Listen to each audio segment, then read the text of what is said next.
बैसाख के महीने में पीला चंदन को घिसकर थोड़ा सा उसमें गुलाब की पत्ती का रस डाला या गुलाब का इत्र डाला या गुलाब जल डाला। घिसने के बाद वही चंदन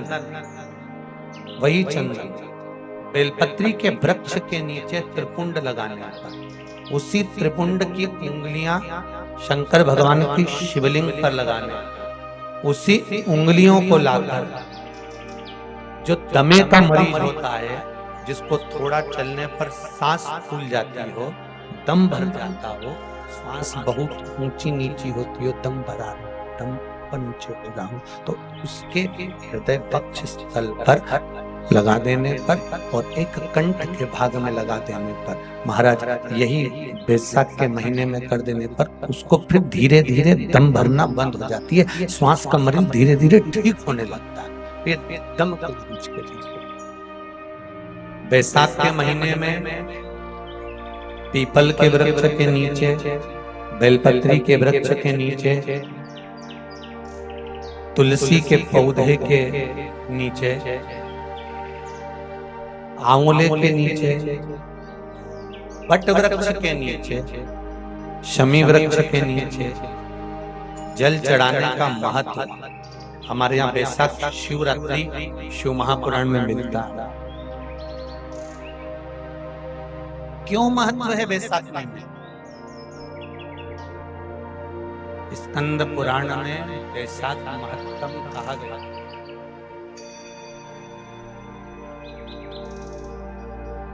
शिव महापुराण में भी बैसाख के महत्व का वर्णन किया गया। अग्नि पुराण में भी बैसाख का महत्व दर्शाया।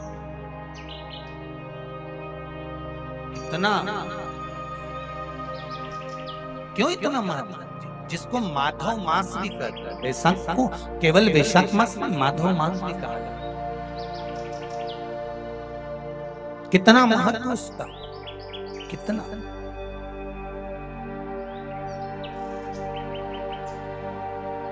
क्योंकि सतयुग,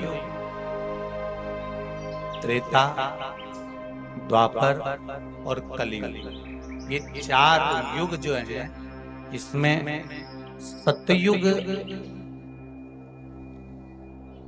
त्रेता, द्वापर और कलियुग, उसमें जो त्रेता युग है उसका जो प्रारंभ हुआ था वो यही बैसाख के महीने से प्रारंभ हुआ था, माधव मास से प्रारंभ। और इस पवित्र मास में कूर्म अवतार, हयग्रीव अवतार, नरसिंह अवतार, नरनारायण अवतार, परशुराम अवतार, गंगा अवतार, ये सारे अवतार भगवान नारायण ने, भगवान विष्णु ने, मेरे शंकर भगवान ने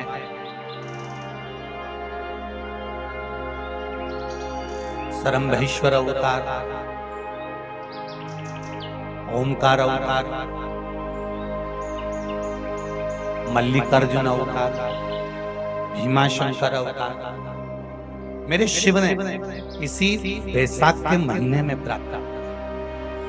मेरे नारायण ने परशुराम अवतार, नारायण अवतार, स्वयं हयग्रीव अवतार, कूर्म अवतार, नरसिंह अवतार, ये सारे जितने अवतार हैं मेरे भगवान विष्णु ने इसी बैसाख महीने में प्राप्त।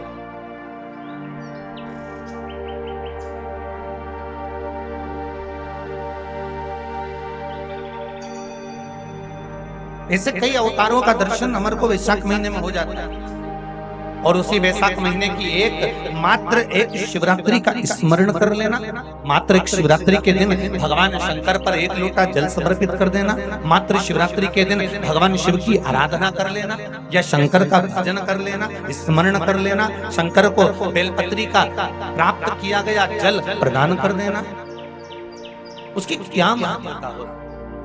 बेटा अगर गलत मार्ग पर जा रहा है, बेटी अगर गलत मार्ग पर जा रही है, बच्चे अगर गलत मार्ग पर जा रहे हैं, घर का कोई सदस्य कहीं मदिरापान में, कहीं वेश्यावृत्ति में, कहीं जुए में, कहीं मांसाहार में, कहीं डब्बा में, कहीं आदि आदि गलत मार्ग पर पड़ रहा है, जुआ खेलने बैठा है, पत्ते खेलने बैठा है, कुछ गलत काम करने बैठ रहा है, और तुमको थोड़ी सी भी भनक लग जाए, थोड़ी सी भी भनक लग जाए कि ये व्यक्ति गलत मार्ग पर जा रहा है, समझना। और समझना क्या, प्रयास करना उसको सत्संग तक ले जाए, उसको कहीं कथा तक, सत्संग तक, मंदिर तक, देवालय तक, शंकर के दरवाजे तक लेकर जाने का प्रयास। गलत मार्ग पर चलने वाला व्यक्ति अगर शंकर भगवान पर एक लोटा जल, मात्र थोड़ा सा इत्र डालकर, कोई भी इत्र जो तुम्हारे पास में हो वो डालकर, अगर इत्र भी ना मिले तो किसी फूल की पंखड़ी को डालकर शिव को समर्पित करने लगता है, महीना भर लगता है, उसका मार्ग विभाजन हो जाता है, गलत मार्ग से सतमार्ग की ओर चले जाए। आप उसको शिव भक्ति में लगा दो, आप उसको शंकर की भक्ति में लगा दो, आप उसको शिव स्मरण में लगा दो, आप उसको शिव भक्ति की ओर लेकर चलो।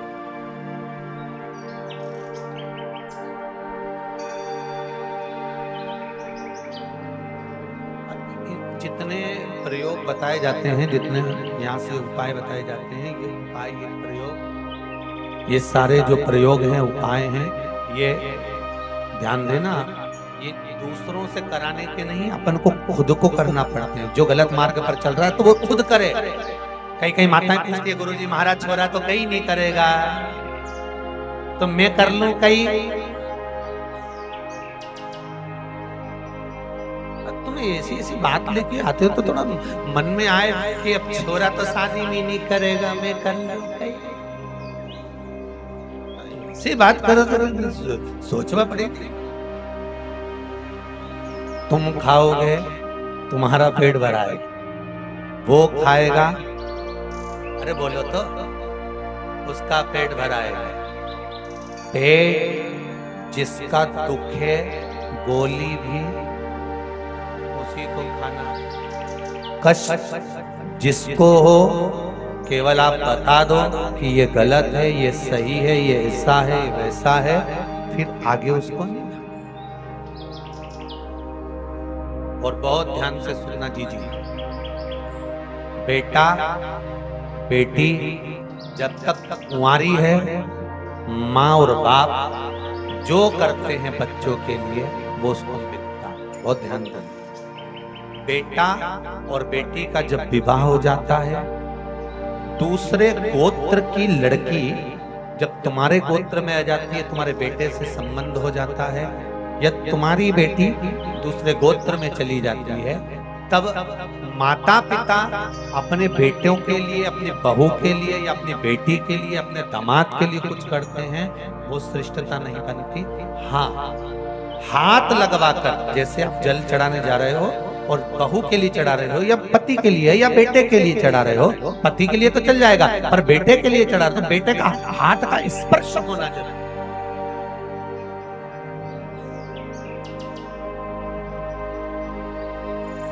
या फिर बताकर करो। एक माँ ने लिखा था पत्र, शायद पढ़ा भी था, कहीं रायसेन की कथा में पढ़ा था, तो एक माँ ने लिखा था कि गुरुजी वो मैंने बेटे के लिए पशुपति व्रत करा और मेरा काम नहीं हुआ, तो मैंने उस पत्र जब आया तो पत्र का जवाब लिखकर भेजा।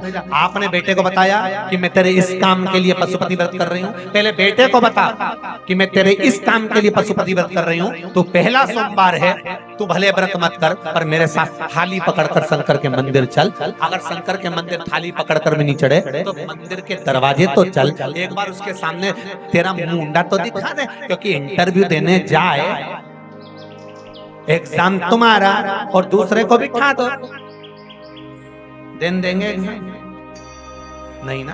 तो जिसके लिए एग्जाम दिया जा रहा है, जिसका एग्जाम सामने खड़ा था,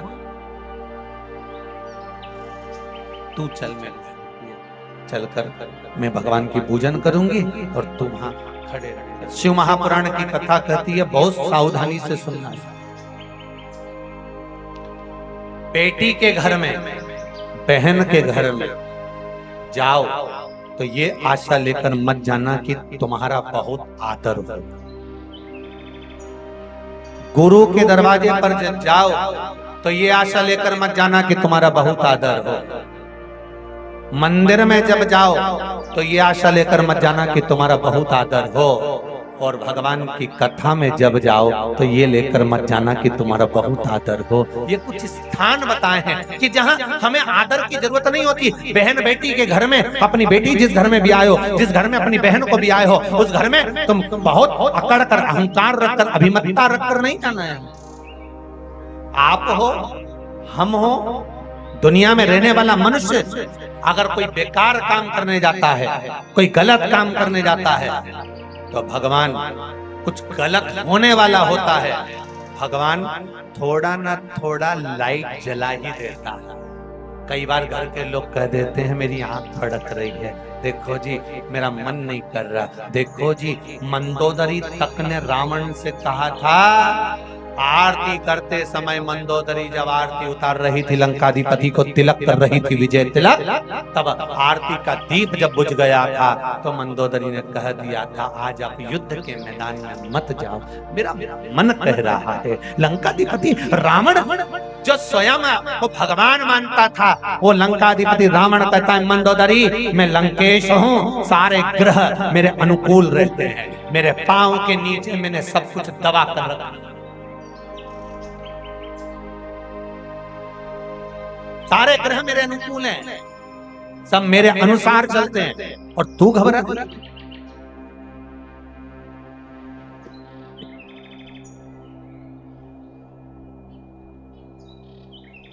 मंदोदरी तू चिंता मत कर, तेरा पति विजय होकर आएगा।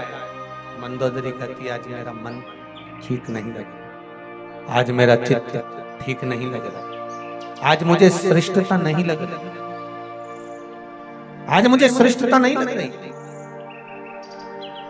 आज मेरा चित्त, आज मेरा मन, आज मेरी बुद्धि श्रेष्ठ नहीं मान रही। और मेरी माताओं, मेरे भाई, इस पावन कथा में जितने लोग बैठे हैं, आपको भी कहूंगा, जब कोई गलत होने वाला होता है, भगवान का दीप सबकी जलाता है कि देख बच्चा जा, रोक ले।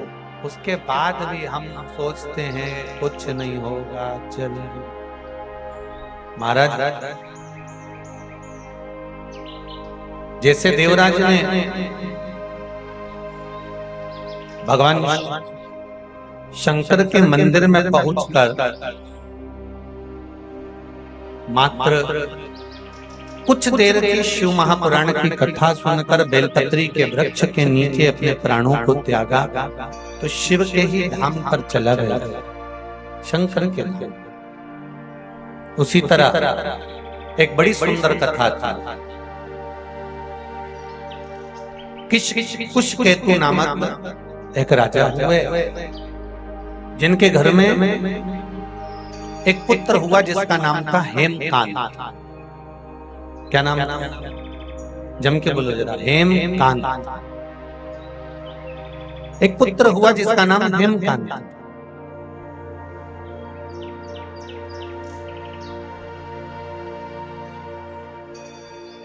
अब हेमकांत जो था वो बड़ा प्रबल वीर था, उसके पास में बहुत सारे अस्त्र शस्त्र विद्या सारा ठाट उसके पास।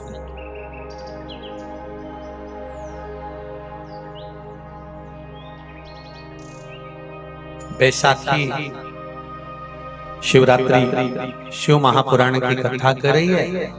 एक दिन हेमकांत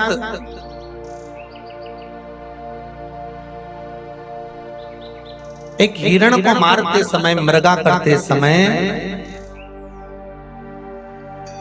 जाते जाते जाते जाते घोर जंगल में पहुंचा।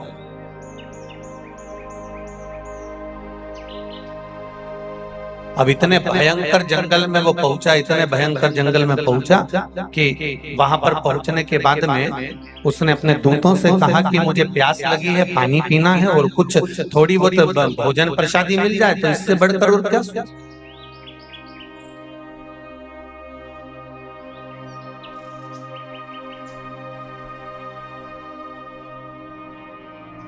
जाओ जरा भोजन की व्यवस्था देखिए।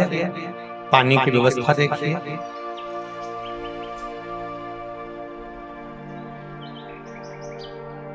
भोजन और पानी की व्यवस्था देखिए जरा, जाइए।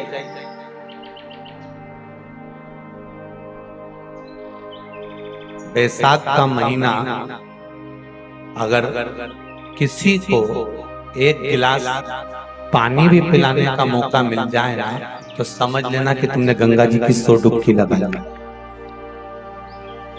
हेमकांत गए थे मृगा करने के लिए, और हेमकांत गए और जितने उनके साथ में गए थे वो सब देखने के लिए गए कि भोजन मिल जाए, पानी मिल जाए। कहीं गए और जाने के बाद उनको कहीं मिला नहीं कुछ भी, वापिस लौट कर आ गए। तो हेमकांत आगे जाते जाते जाते जाते उनको एक सुंदर आश्रम मिला,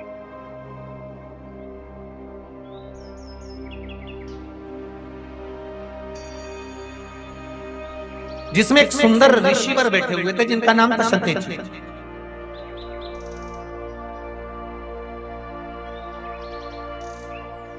और जब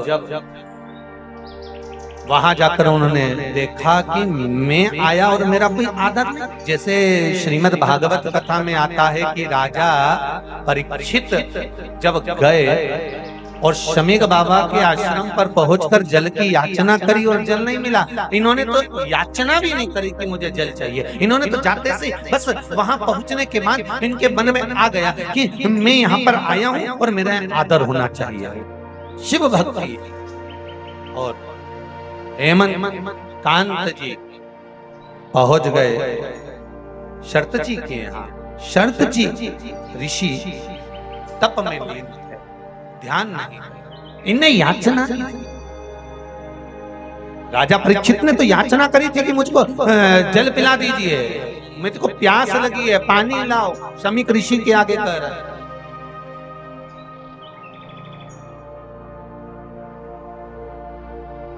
अरे हेमकांत ने नहीं कहा कि मुझे प्यास लगी। वो तो गए बैठे और देखा कि मेरा कोई आदर नहीं, मेरा कोई सम्मान नहीं, मेरा कोई सत्कार नहीं, मेरे लिए कोई स्थान नहीं। क्रोध आ गया, और क्रोध आया तो उन्होंने तुरंत धनुष उठाया, बाण उठाया और शर्त जी की ओर खींचा। खींचते से 300 ऋषि सामने आकर खड़े। शर्त जी के शिष्य, ऋषियों ने रोक दिया। ऋषियों ने कहा आप आगे ना, सुनो राजन, आप कुशकेतु के पुत्र हैं। वो कुशकेतु जिसने अपने जीवन में समर्पण किया, दान करा, पुण्य करा, सत्कर्म करा, भजन करा, कीर्तन करा, मंत्र जाप करा, नाम स्मरण करा।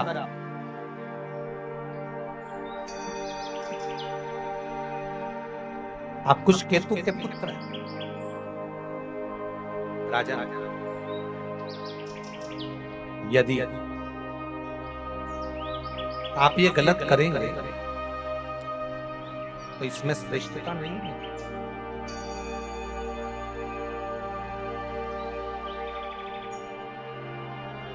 राजा,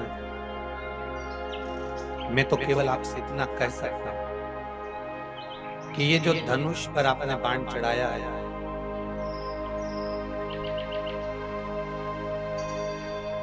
धनुष पर जो बाण चलाया है,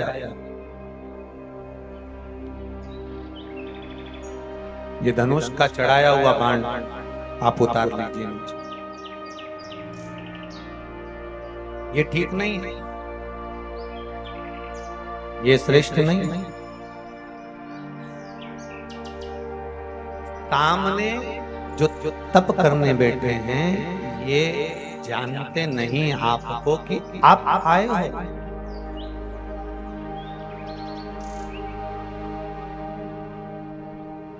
जीजियों,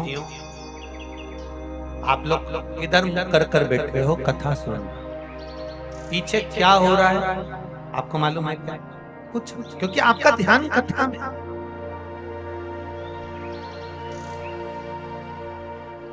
शर्त जी ऋषि का और उसके साथ, उनके साथ में रहने वाले जितने संत साधु सन्यासी तपस्वी साधक उपासक जो हैं, शर्त जी के जो साथ में है तो उनका मन भी सत्संग में लगा हुआ।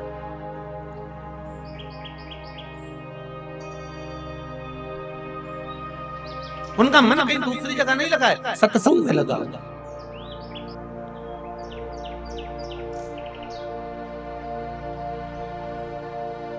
और जब सत्संग में मन लगा हुआ है तो दूसरी जगह मन जाएगा कहां? फिर कहूंगा एक बात, शिव जी के मंदिर में अगर एक लोटा पानी लेकर जा रहे हो तो दिल भी शंकर के पास लेकर जाओ।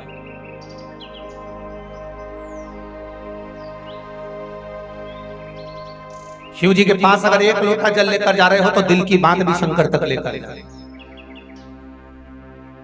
ऋषि सामने आकर खड़े हो गए। उन ऋषियों ने कहा कि तुम ये गलत कर रहे हो। सामने जो शरतेची ऋषि बैठे हैं उन पर जो तुमने बाण चला रहे हो ये अच्छा नहीं है, ये श्रेष्ठ है।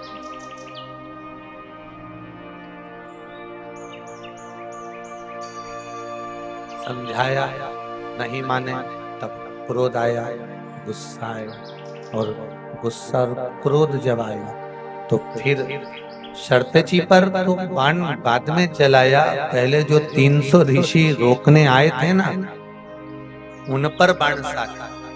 और एक बात अपनी जिंदगी में उतार कर रखी है, जब आप किसी को सतमार्ग बताएंगे, अच्छा मार्ग बताएंगे, सतमार्ग की ओर लेकर जाएंगे, अच्छे मार्ग की ओर लेकर जाएंगे, सतमार्ग की ओर अग्रण्य बढ़ेंगे और कहेंगे कि ये गलत है और ये सही है, जब आप बताना चालू करेंगे तो हो सकता है दुनिया की निगाह में आप गलत। हेमकांत जी को समझाने वाले जो ऋषि थे 300, उन पर क्रोध कर दिया। सतमार्ग बताने वाला हमेशा बुरा ही लगेगा। होटल ले जाने वाला अच्छा लगेगा, मदिरा पान कराने वाला अच्छा लगेगा, किटी पार्टी में बैठना अच्छा लगेगा, पर सत्संग में बैठना अच्छा नहीं लगेगा। जो तुम्हें ज्ञान का उपदेश दे, जो तुम्हें समझाए, जो तुम्हारे मार्ग को स्पष्ट कर सुंदर मार्ग की ओर लेकर जाए, वो तुमको अच्छा नहीं लगता।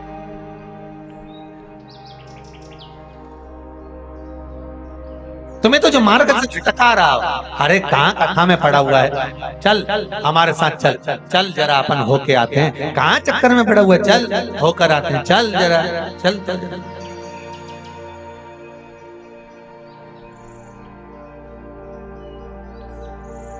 सुख क्यों ना मिले, आनंद क्यों? हेमकांत को भटका दिया। हेमकांत ने 300 ऋषियों पर बाण चलाए और 300 ऋषियों को मार दिया। 300 ऋषियों को खबर पहुंच गई शरतेची के पास, 300 ऋषि मर गए और हेमकांत ने मारा। और कुछ केतु का पुत्र जो साधारण नहीं है, कुछ केतु, उनके दानी पिता, पुण्यवान पिता, सतकर्मी, भजनावली, कीर्तनी, स्मरण करने वाले, नाम जाप करने वाले, मंत्र जाप करने वाले, ऐसे पिता का पुत्र इस ऐसे बेटे हेमकांत ने जो मारा, ये श्रेष्ठ। 300 ऋषि मारे गए। हेमकांत घर पर आया, मालूम पड़ा। अब देखिए जरा, तो किसी ने इस कथा को सुना तो पूछा कि गुरुजी ये बताओ, क्या शरतेची ऋषि ने कुछ नहीं बोला? उस हेमकांत को श्राप नहीं दिया? क्या उस हेमकांत को अपशब्द नहीं कहा? क्या उस हेमकांत को आड़ा टेढ़ा नहीं बोला? हरिद्वार की कथा में एक बात कही थी, एक व्यक्ति साइकिल से जा रहा था, सामने से कार आ रही थी, कार और साइकिल का एक्सीडेंट हो गया।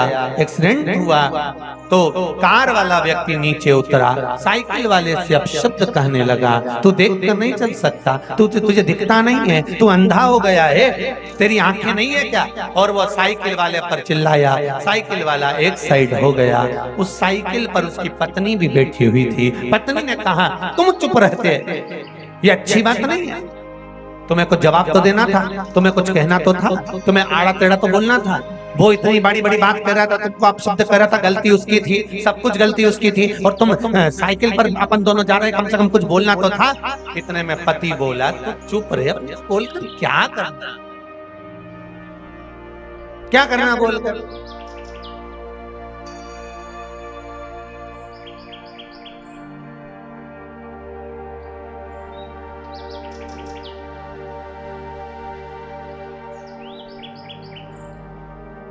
उसने अपशब्द बोला, पलटकर आपने अपशब्द बोला, तो मतलब क्या? पति ने अपनी पत्नी को समझाया। पत्नी बोली, मैं बोलूं क्या, तुम नहीं बोलो तो? पति बोला, तेरे हाथ जोड़ूं मत, बिल्कुल मत।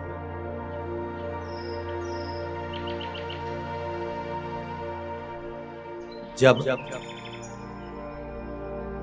किसी कचरे के ढेर में से बदबू आती है तो वहां केवल रुमाल रखकर निकल जाना चाहिए। जब व्यक्ति क्रोध करे, अपशब्द बोले, आड़ा टेढ़ा बोले, तो वहां कोई जवाब नहीं देना है, केवल मुख पर कपड़ा रखना है। वो कपड़ा है शिव नाम का, भजन का, कीर्तन का, हृदय की शांति का, और निकल जा, निकल जा। अब हेमकांत को शरतजी ने कुछ नहीं कहा, पर हेमकांत जब घर गए, पुष्पकेतु को मालूम पड़ा कि मेरे बेटे ने 300 ऋषियों को मार दिया। 300 ऋषि हो गए, 300 ऋषि के प्राण, 300 ऋषि समाप्त हो गए। ब्राह्मण हत्या माथे चढ़ गई है हेमकांत। कुशकेतु ने अपने नगर से बाहर निकाल दिया। कुशकेतु ने कहा, तुम जाओ, अब तुम्हारी कोई जरूरत नहीं है, क्योंकि तुम्हारे माथे पर ब्राह्मण हत्या चढ़ गई है, पहुंच गई है, ब्राह्मण हत्या तुम्हारे सिर पर आ गई है, अब तुम चले जाओ, अब तुम जाओ। हेमकांत को भेज दिया, जाओ, अब तुम्हारे यहां कोई काम नहीं है, निकल जाओ बाहर। बैसाख शिवरात्रि, शिव महापुराण की कथा कहती है, हेमकांत बाहर गए, जंगल जंगल डोलते रहे।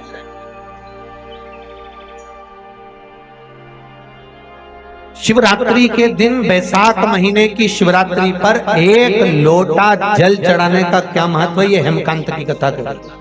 उसको समझ लेना जरा अच्छे से। स्कंद पुराण, अगर कोई आपसे पूछे कि सीहोर वाले महाराज ये हेमकांत की कथा काय में से बोल रहे हैं, तो आप कह देना स्कंद पुराण में से बोल रहे हैं। बैसाख महत्तम,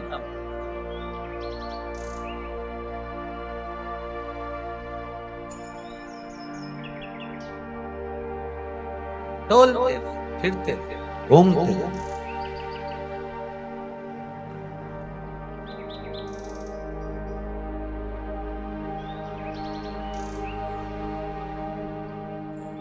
और घूमते घूमते घूमते घूमते 28 साल निकल गए हेमकांत। 28 वर्ष, 28 साल हो गए थे हेमकांत को वनों में विचरण करते करते, घूमते घूमते घूमते घूमते घूमते घूमते 28 साल के बाद में एक वृक्ष के नीचे बैठे हुए थे। तभी एक त्रित नाम के मुनि, जिनका नाम था त्रित नाम के मुनि, निकलकर जा रहे थे। बैसाख का महीना था, धूप बहुत तेज पड़ रही थी। त्रित मुनि चलते चलते चक्कर खाकर नीचे गिर गए। ना जल मिला था, ना भोजन मिला।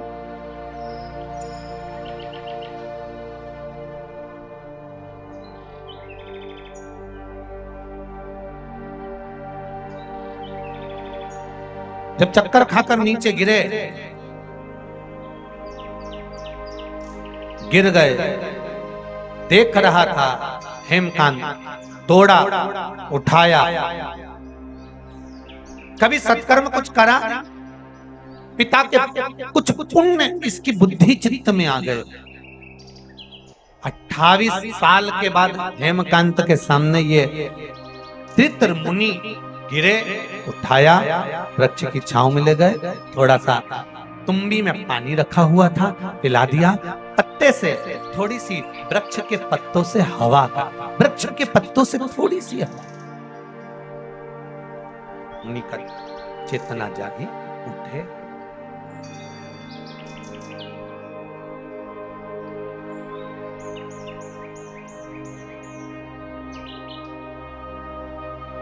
मुनि ने कहा, हमको लगता है आप कोई राजकुमार हो, आप कोई साधु या सन्यासी या संत या साधक नहीं लगते, आप राजकुमार लगते, आप कोई राजकुमार हो। हेमकांत ने अपने हृदय की बात त्रित मुनि के चरण पकड़कर रोकर कह दिया। त्रित मुनि ने कहा, देखो 300 ऋषि तुम्हारे हाथों से मरे, कर्म का दंड तो भोगना पड़े। तो सब इस बात का स्मरण रखना कि ये मत सोचना कि तुम्हारे कर्म का दंड कोई दूसरा भोग लेगा।